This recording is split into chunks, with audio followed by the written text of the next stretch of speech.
Hello everyone and welcome. My name is Roberto Corona. I am an anthroposopher and astrologer, and in this video we're going to talk about the third and last Mercury retrograde of 2025.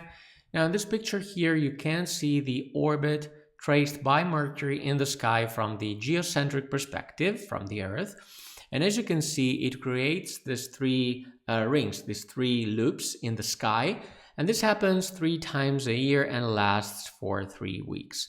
Highlighted in white, you can also see where Mercury makes a conjunction with the Sun. It can be a superior conjunction, an inferior conjunction, and as you can see, it creates this beautiful pattern in the sky, which is a 6-pointed star. So as we said previously, what's special about Mercury retrograde in 2025 is that it stops in all 3 fire signs, Aries, Leo, and Sagittarius, creating a so-called elemental triangle of fire. Now, in particular, during the month of November, Mercury will be stationing in Sagittarius, and the fire of Sagittarius is a fire linked usually to expansion, to traveling, but as we're going to see in this case, Mercury will retrace his steps back to once again delve deep into the more inner atmospheres of Scorpio. In fact, in this image here, in the last row, you can see Mercury's third and final stationing that is going to take place indeed between Sagittarius and Scorpio. And this means that starting from November 9, Mercury is going to start moving backwards, returning back into the sign of Scorpio. So let's try to understand what all this means. Now, in general, as we know, Mercury rules thought, the mind, communication, and all interconnections, roads and public transportation, the internet, and so on. And this is because Mercury is the planet of communication and movement.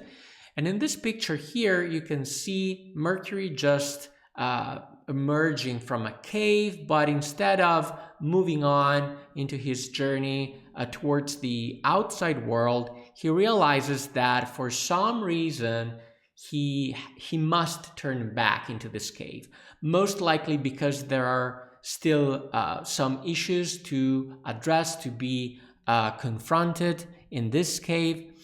So we can understand the zodiac sign of Sagittarius as that movement of getting out of the cave. So expansion, exploration, adventure, also knowledge in general of this outside world that Mercury in this case does not fully embrace, but on the contrary, Mercury returns back to the cave, represented by the sign of Scorpio, which is instead more closely related to our inner dimension, to introspection, as well as we're going to see, confrontation with our own shadows.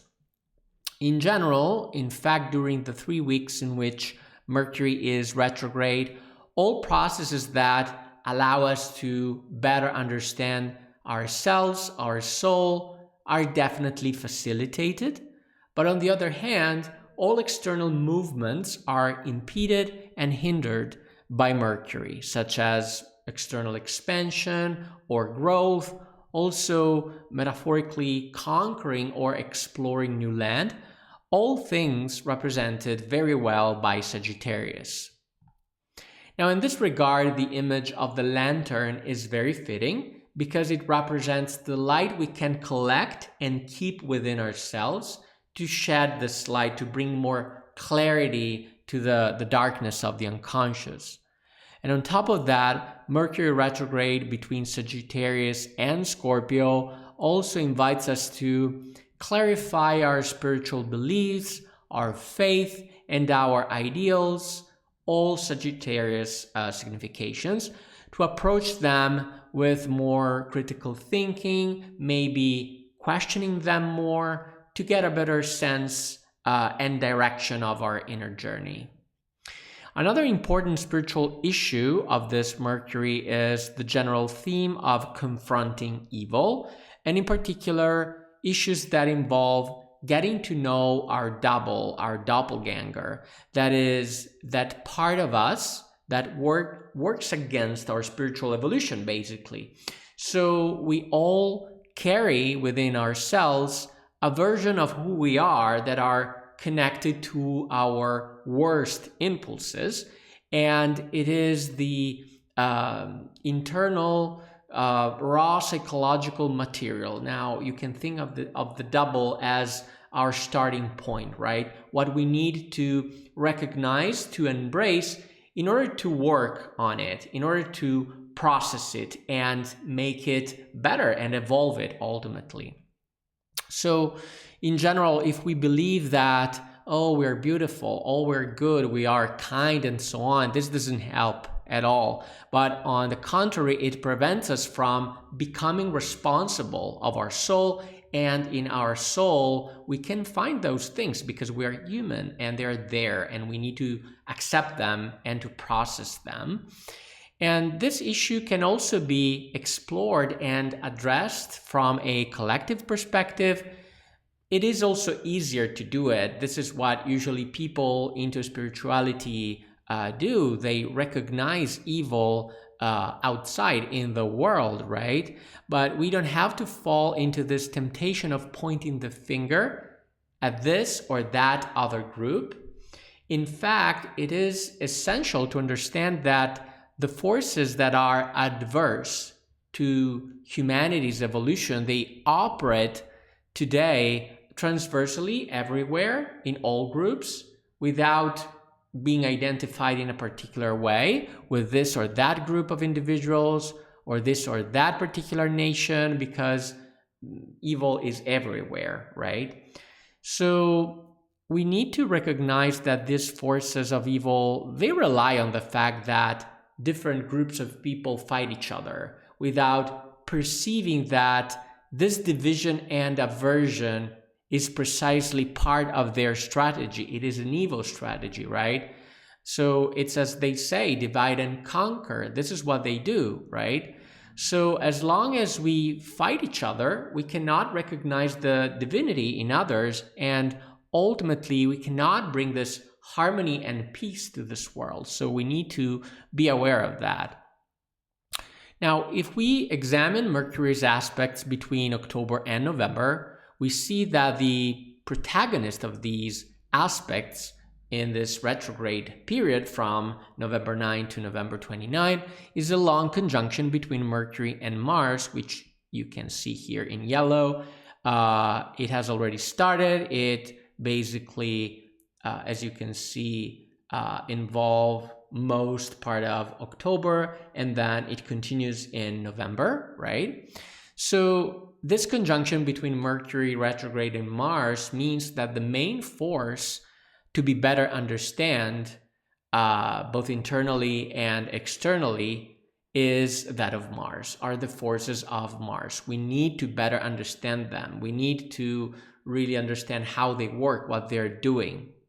In particular, the forces of aversion that we have mentioned, the forces of hatred and contempt, as well as those forces that lead us toward struggle, toward conflict and war. Now, the best forces of Mars, on the other hand, they lead to determination, to courage, standing up for ourselves and for others, but they are also those forces that we need in order to penetrate our unconscious mind and work on the worst parts of ourselves, because we need that strength, we need that courage to do it.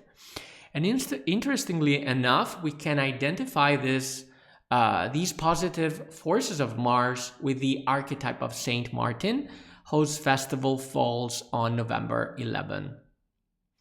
Now, Mercury also makes other aspects, including an interesting opposition with Uranus that you can see here in orange. It also makes two trines with both Jupiter and Saturn, indeed closing Jupiter and Saturn in a water grand trine. However, we're going to talk about them in future videos, especially in the full moon in Taurus video and in the new moon in Scorpio video, because Mercury will be involved in both the syzygies that are going to happen on November 5 and November 20th, respectively.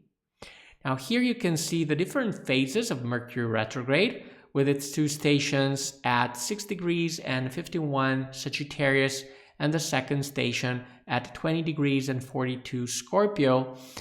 And in particular, Mercury enters the shadow zone with the new moon in Libra on October 21st, whereas from November 9 to November 29, it is going to be retrograde, while it will be direct, but still in the shadow zone until December 16.